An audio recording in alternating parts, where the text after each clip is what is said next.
এই যে খুনের ঘটনা ঘটলো কি কারণ বলে মনে করছেন?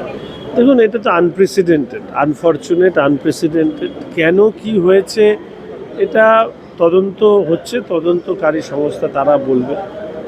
একজন ভারতীয় জনতা পার্টির কার্যকর্তা হিসাবে বা একজন মানুষ হিসাবে শুধু বলবো যে 5 বছর ধরে একসাথে কাজ করেছি। এই তৃণমূল সরকারের বিরুদ্ধে সরকারের পতন আসুক এবং নতুন সরকার ভারতীয় জনতা পার্টির তৈরি হোক। শুভেন্দুদার আত্মসহায়ক হিসাবে এবং আমরা বিধায়ক হওয়ার কারণে একটা সম্পর্ক তৈরি হয়ে যায়। এরকম জায়গায় এরকম মুহূর্তে এটা অত্যন্ত বেদনার এবং পুরো বিষয়টিকে একটা অন্য দিকে নিয়ে যাওয়ার একটা প্রচেষ্টা রয়েছে। ফলে এরকম একটা জায়গায় সরকার গঠন যখন হচ্ছে তখন স্বাভাবিকভাবেই এই বিষয়কে আনমার্কস করবার দায়িত্ব নিশ্চিতভাবে সরকার বা তদন্ত কমিটি নেবেই আসবে। আপনার কবে শেষ কথা হয়েছিল?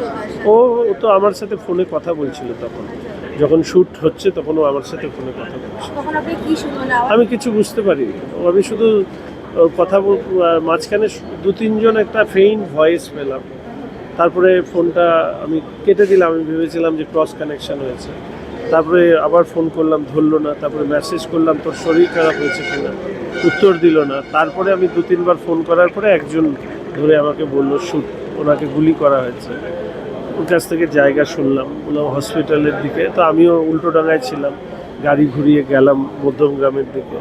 শুভেন্দুদা, শ্রমিকদা সহ আমার কেন্দ্রীয় নেতৃত্বকে জানালাম, গিয়ে দেখলাম বেঁচে নেই। আমি দৌড়েছিলাম এই কারণে, যদি বেঁচে থাকে তাহলে অন্তত চেষ্টা করবো কোথাও দ্রুত ট্রান্সফার করার জন্য। একই দিনে দেখা গেল যে এই ঘটনা, অন্যদিকে বসিরহাটের ঘটনা দেখা যাচ্ছে, বরানগরের ঘটনা দেখা যাচ্ছে, আপনারা বারবার শান্তির বার্তা দিচ্ছে, সেই সময়ে দেখুন, এই ধরনের ঘটনা। অনেকের চরিত্র তো পাল্টানো কঠিন।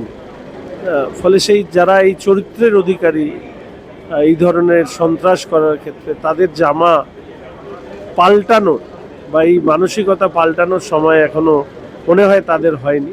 সরকার দায়িত্ব নিয়ে তাদের এই মানসিকতা পাল্টে দেয়।